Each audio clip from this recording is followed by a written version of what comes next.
dealing with autoimmunity. McCall's an expert on that.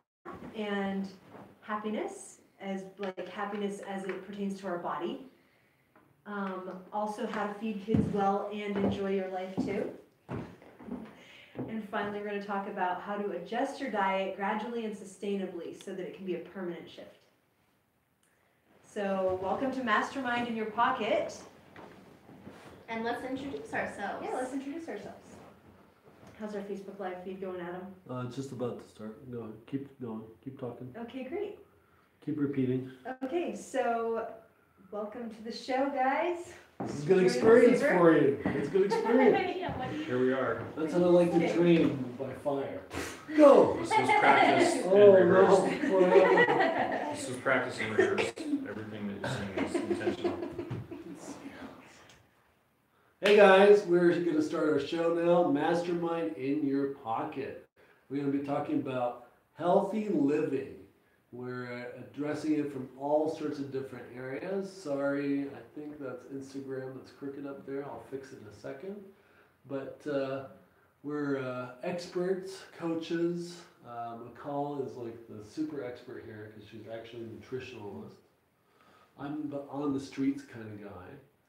And Heber, why don't you introduce yourself, and then we'll go down the list, and I'll fix that Instagram. Okay. My name is Heber LeBaron. I'm a certified life coach. I coach individuals in their careers, in their goals, and in their relationships, so that they can really have what they want to and what they're committed to in their life, whatever lights them up. I'm McCall. I'm a master nutritionist and I trained in functional medicine. So I'm really excited for today's topic and we get to delve into some deeper health issues that a lot of people don't find answers in conventional and holistic medicine fields. So that's really exciting, and I also address the emotional component with emotional release and neuroemotional healing, so we get to the root of the trauma and resolve it for good. Amazing. I'm Elizabeth Maservi, a sign language interpreter, certified in the state of Utah, and a recently certified life coach. That means that I empower people to achieve the stuff that either they're stuck not getting or they think isn't really possible. Yeah, and I love empowering families, especially moms. And that's what I do. Great. And Adam's our technical expertise. Yeah. Hey, and I've done over 1,000 videos, mostly about health, wellness, exercise, peace of mind. I have a show called Passion Living with Adam where we talk about health and exercise and peace of mind. We have experts on the show. We show you different exercises. Episode 4 isn't out yet, but I actually do silks. You guys don't know that. I actually kind of do silks, and it's really hard. It looks really easy, but it's not. Okay? And I'll be sharing about, what am I sharing about? I'm sharing about today how to keep your diet sustainable. And who would like to start? Is it McCall first? No, I'm starting. You're starting? Okay. Go ahead, Weber. No, you are. Go. Let's fight about it. So I was going to start with you have a healthy body is a healthy mind. And one of the things that I coached in recently was happiness. And what is happiness? So your body goes through, physiologically, happiness is the production of dopamine in your body. And there are effective ways to increase the dopamine in your body. And it's just, one of the things that I point to is when you can figure out, you do more things that are healthy. It's pretty simple when you look at it mathematically, but the more healthy things you do, the healthier you're going to feel. So, Wait, do you mean happier or healthier? I'm connecting things? them. Okay. So typically the same things, and McCall's going to talk about this a little bit later, but I was directly pointing to, and I wanted to express in the show, the things that you can do that increase dopamine. And there's like lists of them. I encourage everybody to like research dopamine because it's typically the same things that increase dopamine are things that you should be doing anyway, like exercising and eating healthily.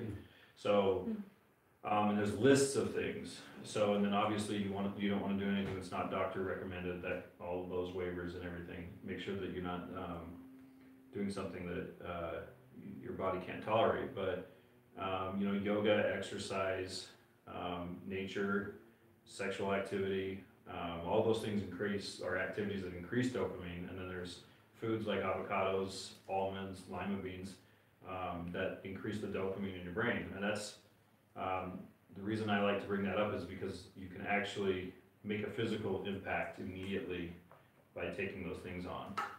They just make you happier. So, and then there are negative things that take away from it, like, drugs and alcohol have been proven to reduce your dopamine receptors, lack of sleep. I can relate to that one really Yeah. strongly. Yeah, so it's like a scale, and if you were to, if you could look at all the things that were productive and you did more things that increased dopamine, you would live a happier lifestyle. So, and obviously drugs and alcohol don't fit in that category, so anyway, that's what I wanted to share. So, Well, what about when drugs increase your dopamine levels? Because they do sometimes, right? Certain drugs. mm-hmm. Yeah, well, that would depend on your doctor. I mean, if it's a reliance, that's why they call dope, is because it's develops the receptors, the same receptors. So, was it opiates? Release the dopamine receptors in your brain. That's actually what you're eliciting when you're on drugs. So that's what they were created for. So if your doctor prescribes them to you, obviously you should be taking them. And I'm looking at more of like ways that we can do it naturally. Or you can just go get a prescription for happy drugs if you want. So. Can I add to that? No. So, did you just say no? Yeah. I expected you to say yes. See, I heard yes, and you said no. It didn't matter what you said. I heard what I wanted. No. Feels good, doesn't it?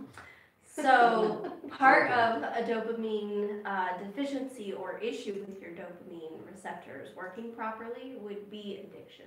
So that's why you would maybe get addicted to dopamine producing drugs, whether it was prescribed or otherwise. And so we can actually heal that. So the reason why some of those negative behaviors doesn't work is because it increases dopamine so much, like way more than is actually healthy. And your dopamine receptors are like a lock and a key. So your receptors have to actually be healthy in order to work properly and receive the dopamine. But if you think that you're just hammering dopamine on those receptors, your brain will actually tell the receptor, stop, like hide, go hide, because there's too much dopamine. So then you need more and more and more and more and more to actually produce the same effect, and you're basically just damaging your body's ability to naturally produce dopamine. What happens eventually? Like if someone is doing ecstasy all the time, or 30 times, or 40 times, what happens to their body after a while? Because I'm assuming it increases your dopamine levels because of how people talk about it. So they never get that first hit, by the way.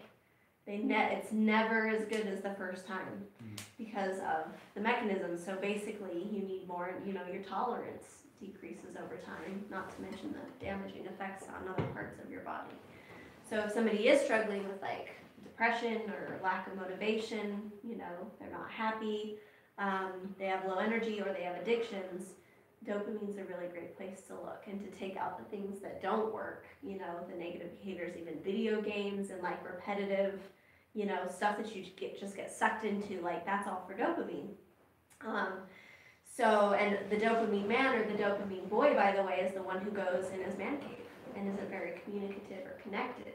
So there's a lot of impacts to lack of dopamine. Hold on, the dopamine man? Yes. Say that again? The Is that dopamine- the happy man? No, sorry, the not happy Explain man. So we say that as practitioners, we're like, oh, the dopamine man, right? Because that's how we think of dopamine. I didn't know what So the dopamine boy or the dopamine man, somebody who has issues with that, hides in their man cave or hides in their room or plays video games, like doesn't have connection. Oh, I'm recognizing that in my son. Yeah, So yes. would you say, and we didn't talk about this on our call. We have this call every week that we talk about, but that brings up something really important that people have been talking about a lot. Because what they've been saying a lot are these people that are going out and shooting Right. are usually have gone to that point. what would you say would be the thing to do if someone out there sees their son or their friend or an acquaintance even? 'Cause I feel like you have the social responsibility. If Yeah. someone said, reach out to them. If they're secluded, reach out to them and make a difference for them. That Yeah. might be the difference of them going, I mean, they used to call it going postal, but Yeah. going and shooting up a place. And it doesn't mean everyone's gonna true. do that, but just the humanity for it. It's right? true. For people. Yeah. So you're saying if people, scientifically, people are becoming really extrovert, Introvert, introvert, I'm Isolated, sorry, isolated. isolated, or they like, isolated. you'll notice like people with dopamine issues can show up to a party and just put a smile on. But when they go on their, you know, in their own, in the privacy, they're like super depressed and down and even suicidal. What could people out there do socially to help that person and help us? Because you're helping us too. Sure. We'll definitely reach out. You might have a better answer for that, but be in communication and there is help available. And oftentimes, you know, we forget that there's a physiology to things. Like you said, like there's a chemical thing going on. It's not like they want to be that way, but because of the chemicals, they don't have perspective. They've already lost perspective to get the help that they need because their brain isn't even available for that kind of answer. So yeah, somebody taking a stand and reaching out and connecting and talking to other people so that there could be like a community of support. Like, hey, I think this person is dealing with this. What can we do to support? And it doesn't mean like, hey, I think this guy's gonna go shoot up a bunch of people, right? Yeah. But it could be like, hey, we just need to support this person because they need love. Yeah. Right? They need love, Yeah. right? They Yes. need love. Yeah, the rest of the world Yeah. can't see people in our lives that are hurting. So when we recognize and notice that people in our lives are eliciting isolationist behavior or depression, it's us that notice it that have the actual access. And if we don't know how to notice it, then that's just an awareness issue. But when you do notice and you don't do anything about it, that's part of the problem. Yeah. I mean, So why would you say that we do that? Because we do. Like, we being people, when we see someone in need, we don't always step up. We just kind of walk over it, like we say in the other place. We say that, we walk over it. Why do we do that? We know now there's a social, we know even when we don't say it, there's a social effect to us avoiding, stepping over, not wanting to deal with, I don't have time, we've got a meeting in 15 minutes, I can't deal with your stuff. Go be depressed or whatever. What would you say would be the thing to do to get people to move through that? well, I would think that the source is a lack of empathy, a lack of social empathy. Because I don't think that, I think a lot of the behaviors that we develop over time have to do with stuff that happens to us when we're kids, and we develop what we call like strong suits, and we just try to tough our way through life, through the rat race, and everything that we did, we go through life and we develop like a programming, an emotional programming, and it's a self-gratification. Or a self-serving, right? Like, if I want to accomplish a goal, then I'm gonna try to push everything out of the way that's gonna stop that goal. And if somebody's depressed, it doesn't directly affect me to help that depressed person. At least I don't acknowledge that unless I'm trained to. And we don't have social training for that. A lot of us don't anyway. There are a lot of people that are philanthropic and altruistic that go out of their way to do that. But that's just not the case for everybody, right? But I think that the root is like an underlying social empathy that has been scarred, I think is the best way to put it. Like, we're just not trained to do it. I think that when we are aware of it, like when we actually get it, and we wake up and we can actually see and we're aware, I think most people will actually do something about it. I believe that that's the human nature. Like, I think that the stuff that we walk over, as you said, we're walking over it because we're not actually aware of it or conscious of it in the moment. So, But I think we don't realize how much of an impact we do have. Like, you think of the story of Court and Hears a Who. Are you guys familiar, right? So basically, this elephant knows that there's tiny people that live on this dust speck, right? A speck of dust. They're that small, and he can hear them. But everybody else is just like, whatever, it's a speck of dust, whatever, it's insignificant. So down on this little dust speck, all these tiny little creatures, they're called who's. You know, they're like gathering together, and they're yelling, and they're shouting, and they're banging on everything, and they're making noise, and they're trying to get people to hear them. You know, and the smallest who, he was like this little baby who, was just standing in his room, you know, playing, you know, bouncing a yo-yo or whatever. And the mayor goes and he searches the whole town to find, you know, is there anybody that's not participating? And this tiny little who, he's like, you have to join us. Like, every voice counts when it comes to this. Like, even though you're the smallest, like, you could have the most significant impact. And, you know, he shouts out his little yop.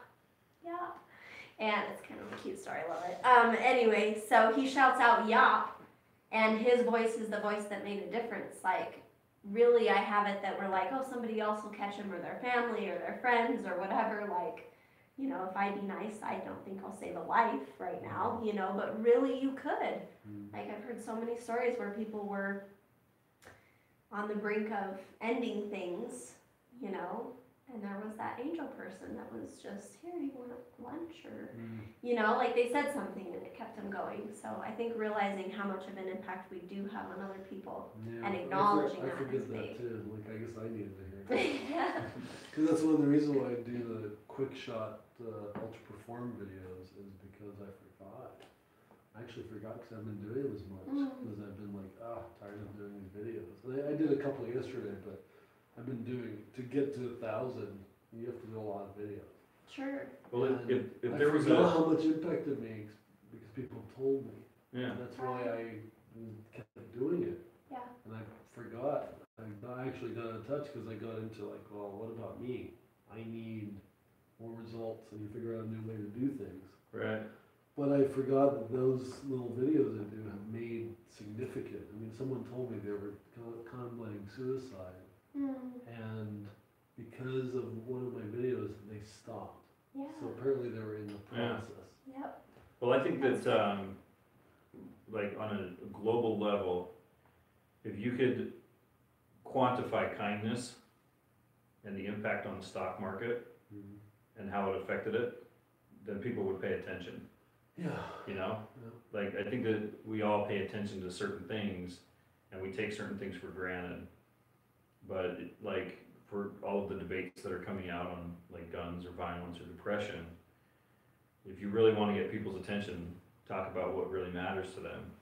So, if what's happening with depression is affecting, like, the stock market right now, then those corporations would actually do something about it if it's quantifiable. Like, that's one of the ways that I try to look at everything. If we were a happy nation and everybody was kind, think about how much more productive we would be. Think about, like, I mean, it could affect everything, you know? So that, if I, you guys take me off track, I'm on this track, like, too much, but, so, I like that, it's great, you've heard me talk about Landmark and where it got me, Mm-hmm, but I felt like it didn't work in the world. mm-hmm, I almost feel though, if we're too kind, we're so kind, someone will come out and take advantage of that kindness. I think that's why we're not as kind as we are, is because we have been taken advantage. That's what I was talking about in the strong suits. Like, we develop a thicker skin because of abuse or because of bullying or whatever. That is the thick skin. So you become so thick-skinned that your children or your siblings are suffering from depression and you can't even see it because it's we don't You're see. numb to it. Yeah, you're numb to it. We don't see Yeah. kindness as a solution to anything anymore. So, like, I've had, just in my direct family, I've had 3 suicides in the last 2 years.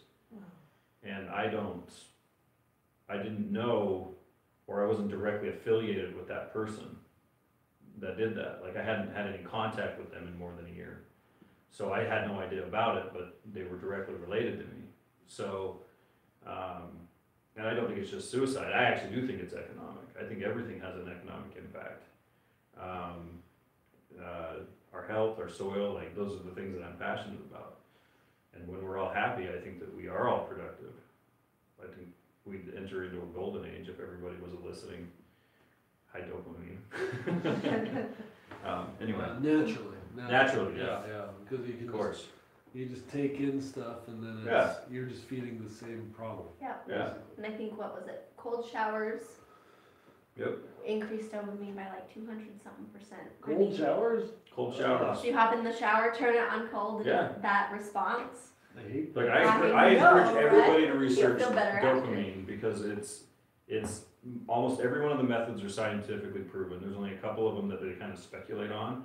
But when you look at like actual dopamine research and how you can like dramatically affect it naturally, it's all within everybody's reach, yeah, yeah. Mhm. which is really cool. Yeah. Cool. Yeah. And the other pieces I would add is, if people are dealing with those things and that's not working, definitely be in communication, because there's a lot of hidden, I guess, secrets that are totally scientifically proven nowadays, but the regular doctor, you're just not going to hear that from them. So serotonin is a happiness neurotransmitter, and dopamine is 90% of serotonin is made in your digestive tract. So no herb, no supplement for your brain, no medication or antidepressant is actually going to solve that problem. It's just going to mess with the receptors and how they work. So dopamine, 50% is in your gut. So, there's deeper things going on that we can actually figure out what neurotransmitter it is you need, so we can help navigate whether you do need a medication, if it will work, and how to basically solve that long term so you're not dependent upon meds. And I've been depressed before, and it's not fun. It's not a fun game to play, and it doesn't even seem like a game. So finding your way out of it is like, it's really practical. Yep. So, And you probably aren't going to feel motivated to take action, because that's part of it. But do Yeah, anyway. That is Just part of it. Just get Yeah. that it can get better, and we do it every day. I could do it in my sleep, so it is possible to feel better, feel motivated, enjoy what you're up to, get over addictions, and it can be easy when your brain supports you. Well, I want to hear more about that, so why don't you tell us more about what you do, Nicole? So I'm going to focus today on autoimmunity, but functional nutrition is really awesome. Could I jump in there just one second? Okay, yeah, sure. Hey, guys, have any questions or comments? You can call us at 713-955-0531. It's down below on the comment section. And also, you can make a comment on the Facebook, Instagram, YouTube, or Twitter. I'm faster on the Facebook, but I'll keep an eye on it. So if you see me getting up and taking a look at Instagram, that's what I'm doing today. So go ahead. I just want people to know that Perfect. they can just Yeah, and keep if you guys reminding me. have health conditions or matters of your life that you want coaching, definitely let us know. So the functional model is distinct from conventional and holistic. So a little background about that. Conventional medicine seeks to diagnose disease. We're not going to sit here and bash doctors and medical science. There's no point in that. But if you have used conventional medicine and you haven't gotten a clear diagnosis, or you have and you're on a medication or the treatment isn't working, basically if you still have symptoms, it's my belief that your case is not managed properly. So a lot of people get sick of conventional medicine for chronic diseases because there's not a lot of symptom resolution with that, and they go into holistic or alternative models. Now, they do pay attention to symptoms. They use all natural approaches. They know your body's all connected. They're not just going to isolate a symptom or isolate, like, oh, you don't need your gallbladder. It's useless. It shouldn't be there. So they're looking at things in a much more holistic way. But unfortunately, a lot of people, it's like hit or miss. You try natural remedies and they work some of the time for some of the people, and nobody really knows why. Like, there's a reason why people think holistic stuff is hogwash. So functional developed out of wanting to fill in what was missing in both of those models. Because in holistic, they may not even run lab tests. They're just throwing out an herb or a natural remedy to see if it'll work, but that's no better than a doctor throwing out a medication and seeing if that will work. So Which is functional. what doctors do. Yes. Yep, and it's inside of their scope of practice. Like, it's totally legal and right that they should do that. That's the model that they've been trained in. And it's how they work with the insurance companies. So just being educated about how that whole system works is power for us as the patient or the consumer. So the functional model first seeks to be very grounded in physiology. How does something actually work front to finish? And then identifying what the root cause is. So where in that process is it actually going wrong and why? That's the first thing we do. So a doctor might diagnose you with a condition, and since we're focusing on autoimmunity, that might be cancer, MS, fibromyalgia, chronic fatigue, lupus, thyroid disorders, arthritis, infertility issues are often autoimmune. So there's IBS, I mean, we could keep going, right? Crohn's. So you get a diagnosis, but that's basically, you know, I ask my clients, okay, well, did they tell you why you have lupus, MS, fibromyalgia, whatever it is, cancer? Oh, no, nobody ever tells me why, right? So the diagnosis is only one little piece of the puzzle, and it's not even at the root cause. So that's what we do. What's at the root, and then we can know whatever natural or medical tool is needed to address the root cause. It works because it's very clear. All the guesswork is taken out. So that's the model. So when we approach autoimmunity, nobody usually talks about how the immune system actually works. The immune system is like a teeter-totter. So when one side is overactive, the other side is underactive. So Th1 and Th2. And you guys, if your doctors have not talked to you about Th dominance or Th1 or Th2 or how to regulate autoimmunity, you're missing the entire puzzle. Like, that's the game, is regulating. So our immune system fluctuates all the time. Pregnancy, lack of sleep, when we get sick, whatever. And we can always regulate it. So one side's not overproducing and the other side's not underproducing, right? So autoimmunity is just when you can't regulate it. So one side's overactive and one side's underactive, and that's pretty much all it is. So the very simple way to go about it is once that teeter-totter is balanced and working, you are symptom-free. Period. So can I just be a devil's advocate? Sure, I yeah. noticed one of the diagnoses that you mentioned as autoimmune was cancer. Mhm. So are you proposing that when the immune system is balanced, the body will automatically defeat cancer? So we can't make any claims. Right, The okay. FDA will come after us. But the pathophysiology of cancer is autoimmune. So you could say that cancer is one symptom of autoimmunity, the underlying mechanism. Okay. And most cancers actually fall under Th2 dominance. We already know, it's been proven in the studies, what teeter-totter shift that typically is.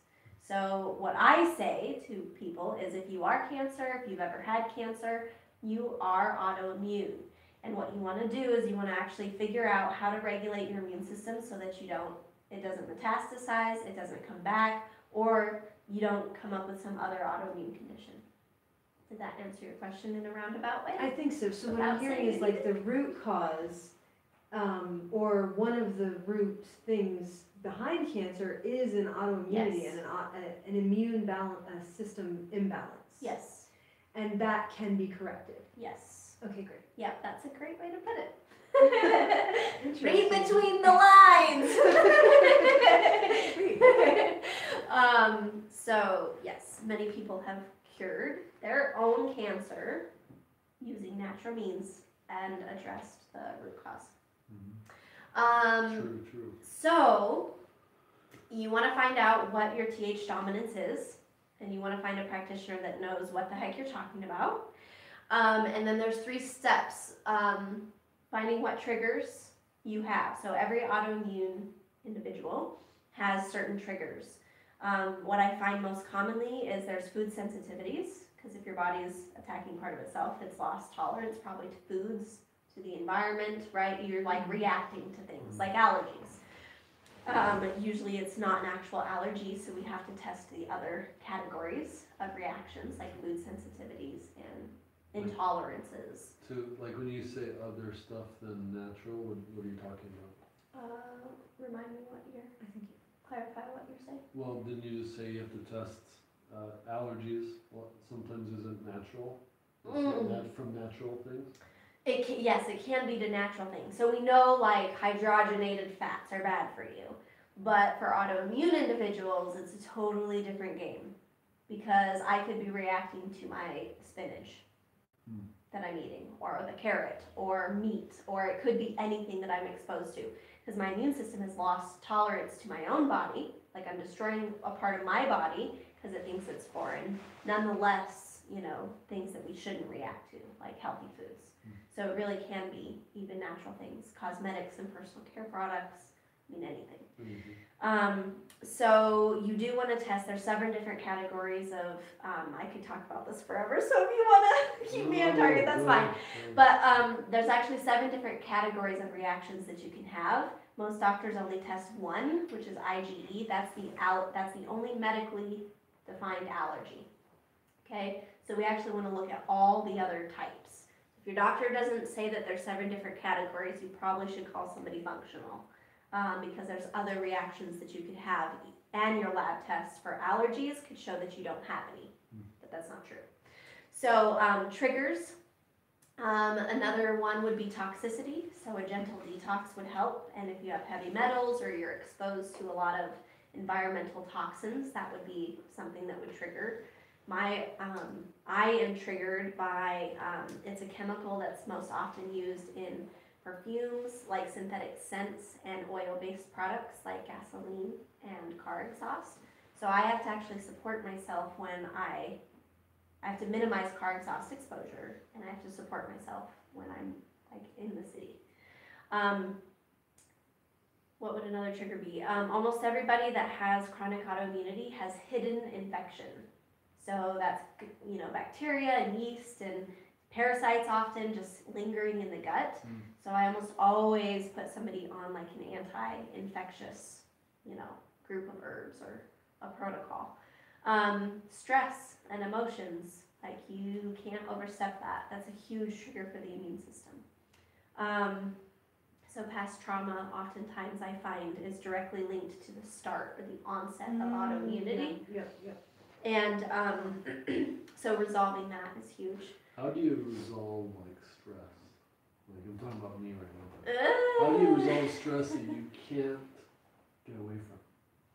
So what I do is I actually do emotional release. So I teach my clients how to muscle test themselves and identify stored emotions. So when you think about what is stress, it's a very vague concept, but it's actually something.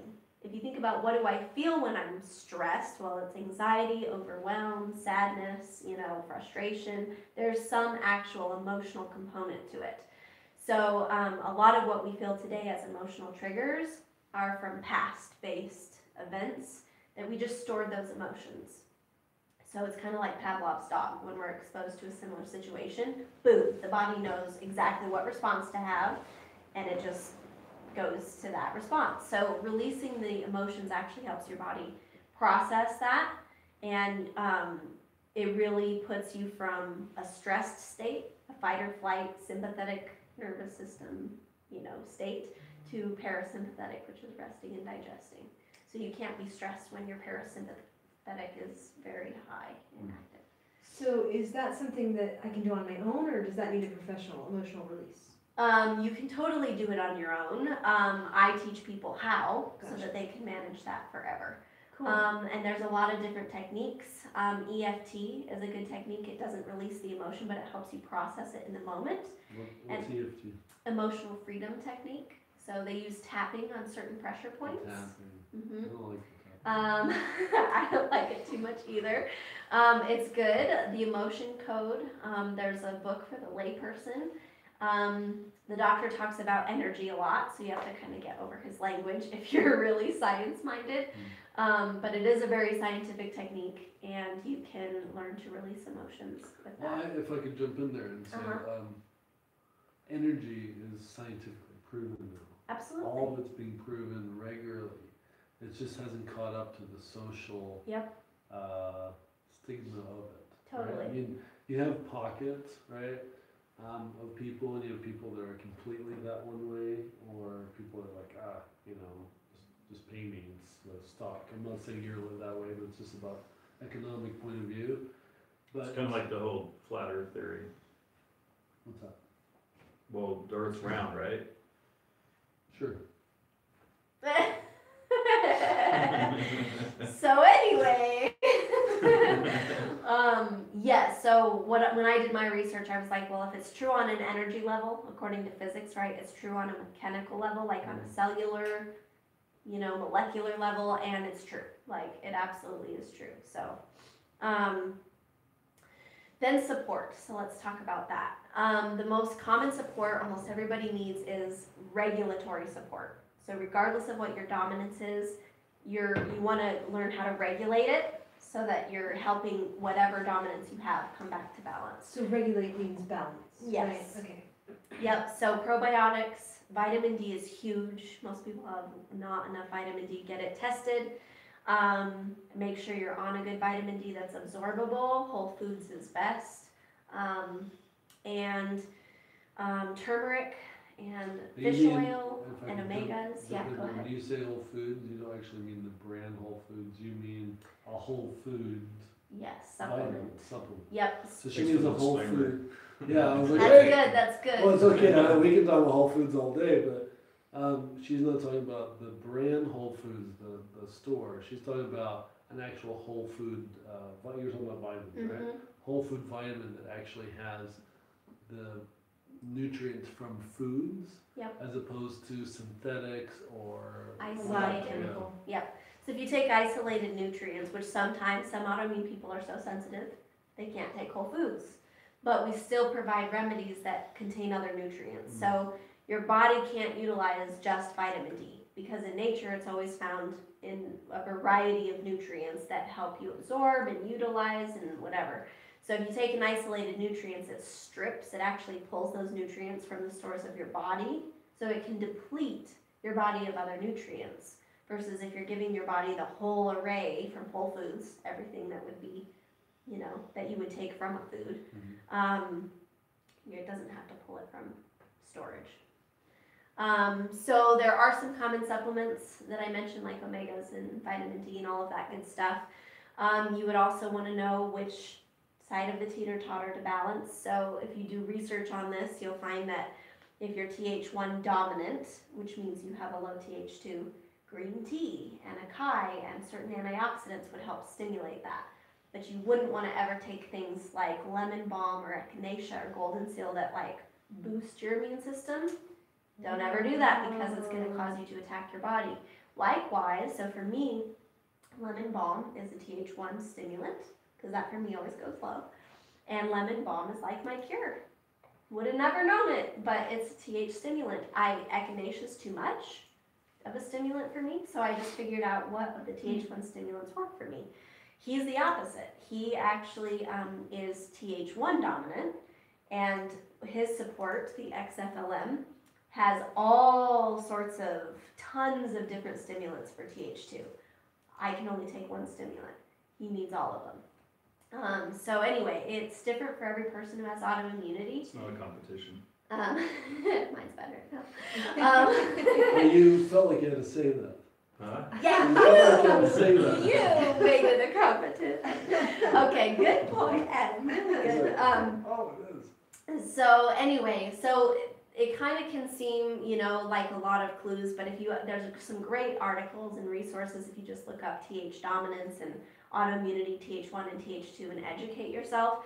There's certain lab tests that your doctor can run, like CD4, CD8 ratio, and that would help you tell, what dominance you were, and what support you need. So that's what we look at. You can do different challenges. Challenge Th1, see how you feel. Challenge Th2, see how you feel. What I typically start everybody on is a protocol for leaky gut.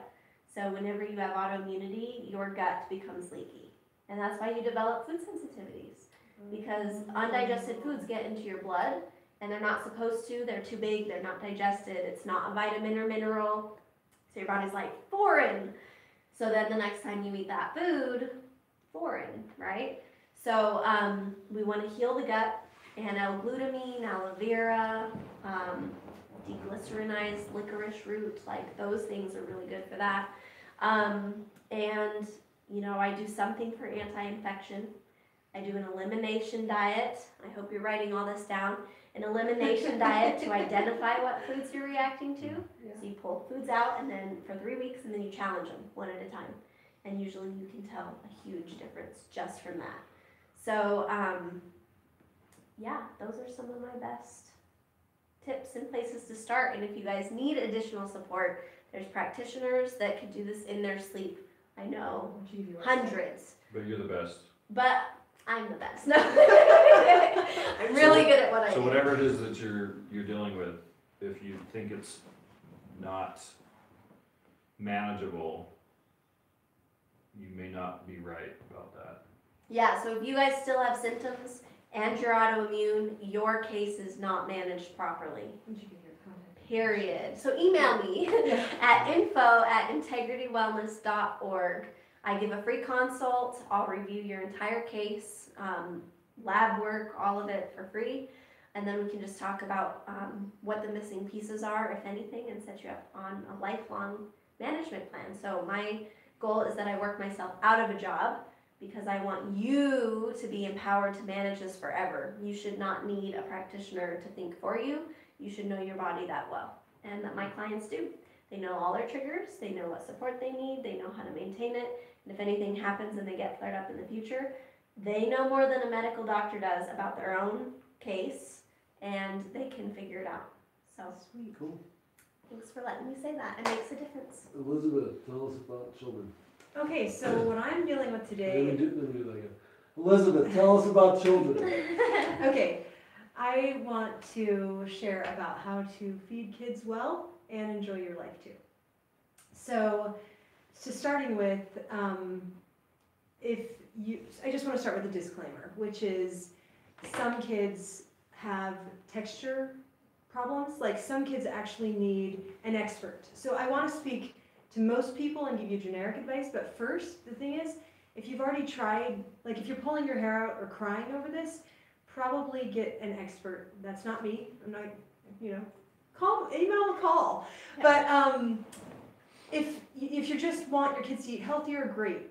But if you're having, a lot of frustration or it's impacting your relationship with your kid, consider that they might actually have something that needs a professional. Okay? So that disclaimer said, what I want to come from is every family is unique and also your goals. So you might think, I just want my kids to not have refined sugar. Or maybe you're thinking, I want carbs cut out for the whole family. Or maybe you're like, I just want to go organic vegetables when we have vegetables. So really depending on your goal is what's going to guide what would make the difference. Okay? Empowering that is, you want to take stock of, so if you want to have a change in lifestyle, take stock of where you're at, like notice or write down, like capture on some kind of form, paper or electronic, what you're already doing, rather than what's in your head about it. Like, oh, we never eat vegetables. Well, we actually eat vegetables 3 times a week. Like, so take stock for a week of what you're actually eating. And then get specific about, and you could do this before you take stock, get specific about what you actually want, right? Do you want your kid to lose 15 pounds? Or do you just want to have vegetables twice a day? Like, get specific about what you actually want to do. After you do that, you can set goals that work.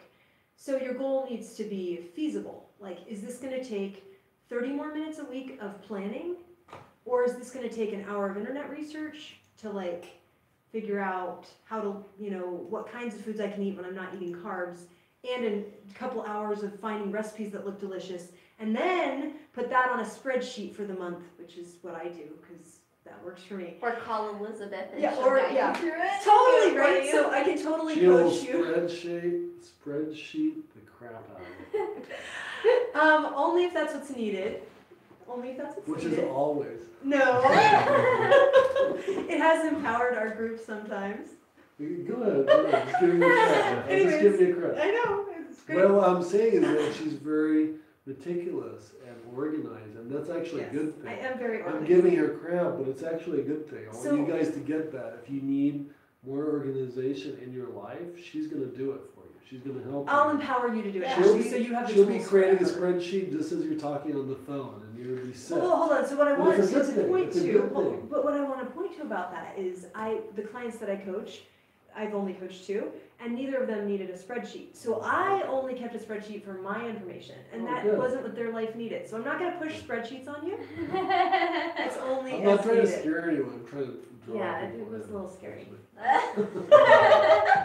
Okay, so, your goal needs to be very specific, and then you need to start putting it in the calendar. So look at what steps is it actually gonna take to cut out, like a good friend of mine had 2 children that were allergic to eggs, gluten, and dairy. If you wanted to find out if that's what your kid's reacting to and you just wanna pull those out of your diet, it's gonna take a little time, and that's all it's gonna take, time and work, right? So get specific, then write down every task, this is just basic goal setting. Write down each task, how much time is it gonna take, and then just put it in your calendar. And just be okay with it, it's not gonna happen tomorrow. It might be the end of next month when everything could have happened that you want to have happen. And if you do it by next month, you'll actually have done it, right? So don't worry or stress if it doesn't happen tomorrow. Okay, so that's basic goal setting for what you specifically want. Now let me give you some generic advice.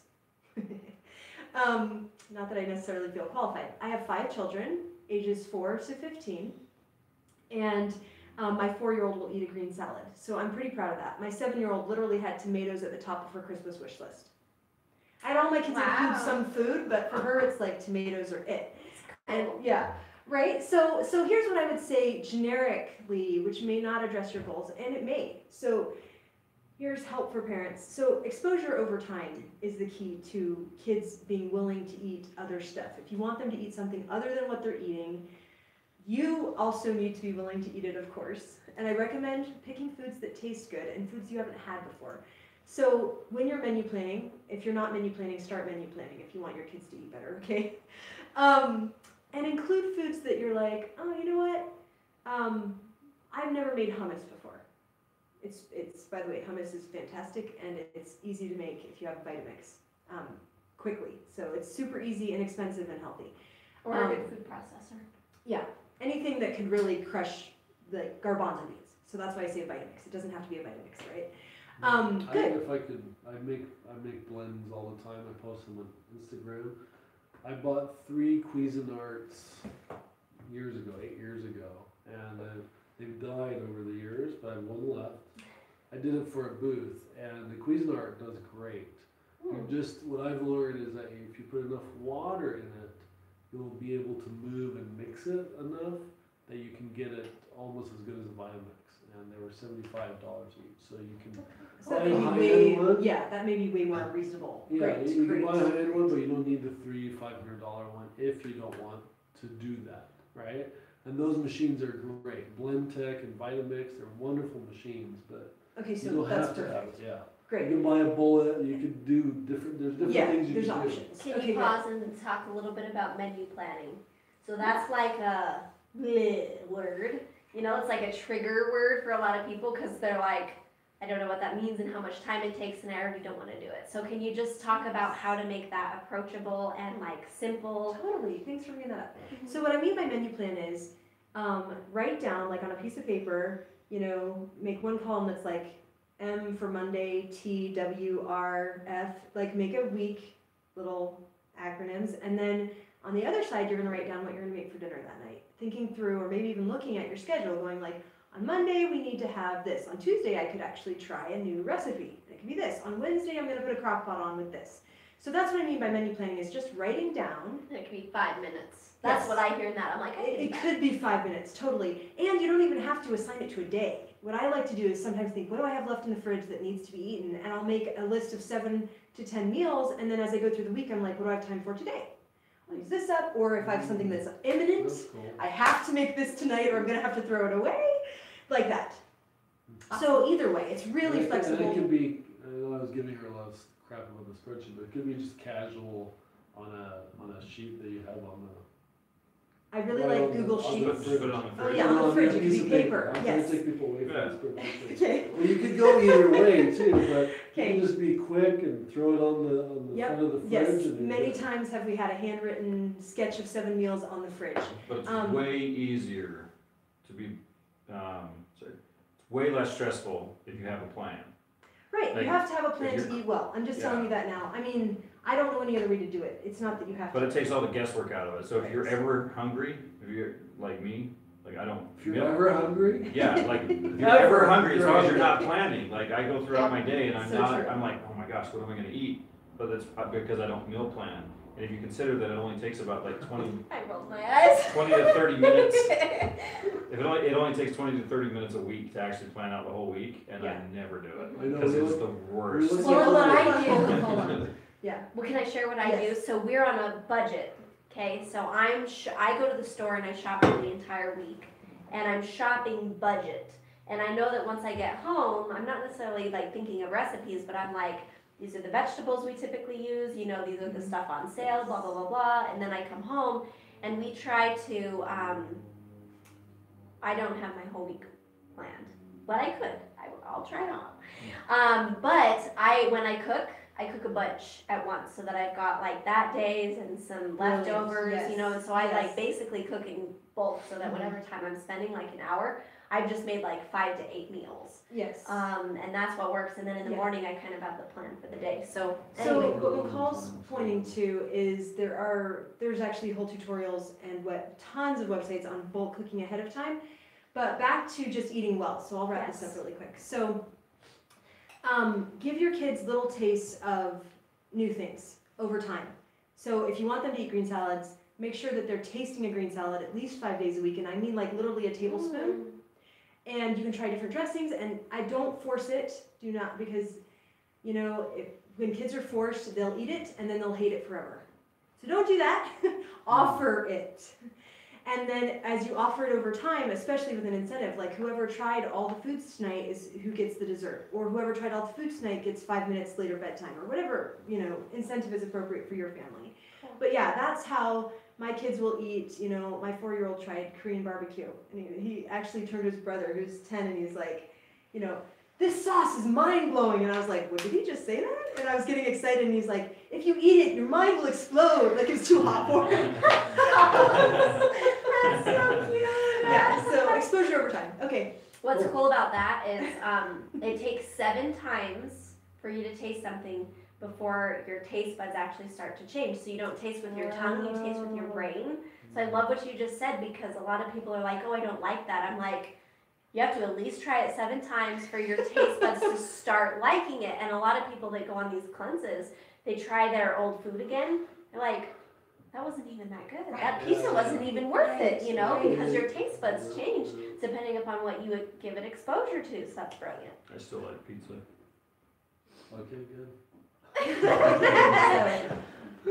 So, So I wanted to share about how you can adjust your diet. What did we call it yesterday? What was the name we called it? Lifestyle eating lifestyle.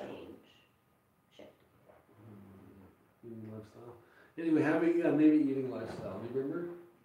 'Cause we were like bonding about She was it. taking notes. Yeah. Eating.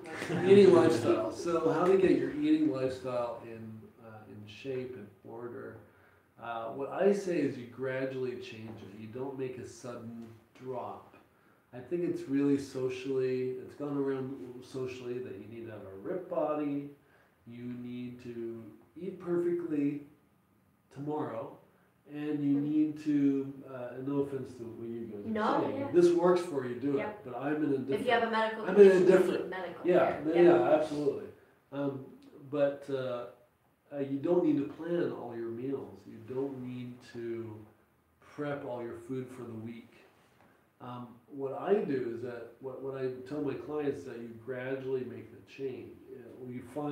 We look over your diet. We start looking over your diet and seeing what are you eating, right? First of all, let's see what the problems are. Because usually it's a weight loss thing, right? We're looking at what to do to lose weight or be in better shape. And they don't always go hand in hand, but a lot of times they do, but usually people want to lose weight. So we look over their diet, see what they're eating, and then we start taking things out, Like if you're drinking 100 ounces of Diet Coke a day, we're probably going to address that. So we're going to start reducing it.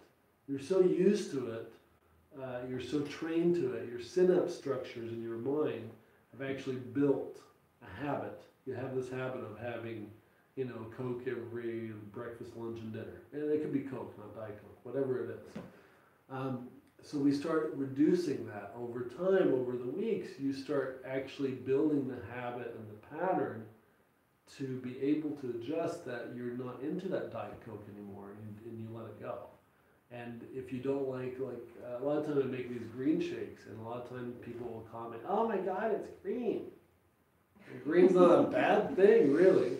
And when you do it the way I do it, you throw in something sweet like an apple or strawberries or something, it completely changes the taste, and you can start really enjoying it. It tastes good, actually. It's kale with an apple, but it has other things too, but it actually tastes good. It's sweet. Every time I make one, people look at it, they have that same reaction. Oh, it's green. I'm like, just try it. They taste it like, oh, it's not so bad. Yeah. And all we did was put an apple in it. Always go organic, because it's been proven scientifically that organic foods have more vitamins and nutrients than conventional. It tastes better too. And it tastes better. I think I didn't realize what she was saying, but it tastes better, not always to people, because like if I taste an egg that's not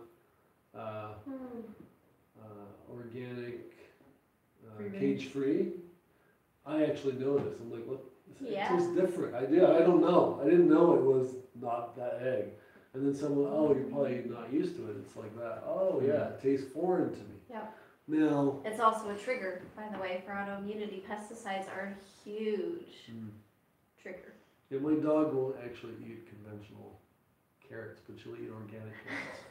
It's the strangest thing. I put them in front of her, she'll eat an organic carrot. And the conventional, she's like, what's this? So I don't know, but whatever she's sniffing doesn't work for her. So slowly over time, change your diet and just stick to it. Look at it as a lifestyle goal, as opposed to doing it for your wedding or doing it for whatever you're doing, that summer vacation, whatever you're doing. It's good to have goals, but make your goal your life, not the moment. Not the event. Yeah, not the event, not the moment, because once that's passed, what's going to keep you to it, right? Unless you're very, very disciplined, which most people aren't super disciplined like that. They're going to let go. Well, the wedding's over, so now I can get fat. And that's not going to go well for anything, right? And can I say there's a damaging impact to that? Yes. When you yo-yo diet, so here's what happens. If you don't make a gradual change, or you don't detox, or you don't lose weight properly and over time, like sustainably, I should say, because you can lose it quick if you do it right. But you shrink the fat cells.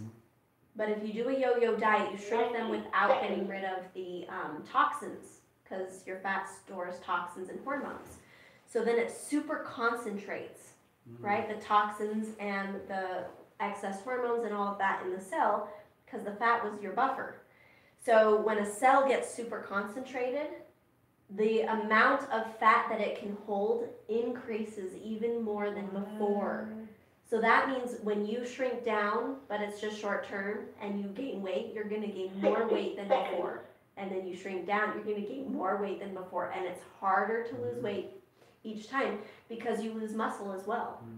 So you're losing your metabolism, and then you're gaining all fat, and then you're losing your metabolism and gaining all fat. And so like I don't know. So don't do that. Do what Adam's saying. Yeah, so like what you were saying, like I'm the guy in the streets, I see that when I notice people get older, they get stuck in a body type they never wanted to or needed to be in, and they've you can see it. You can see people in their 40s and 50s, they've settled into their size, they've given up hope.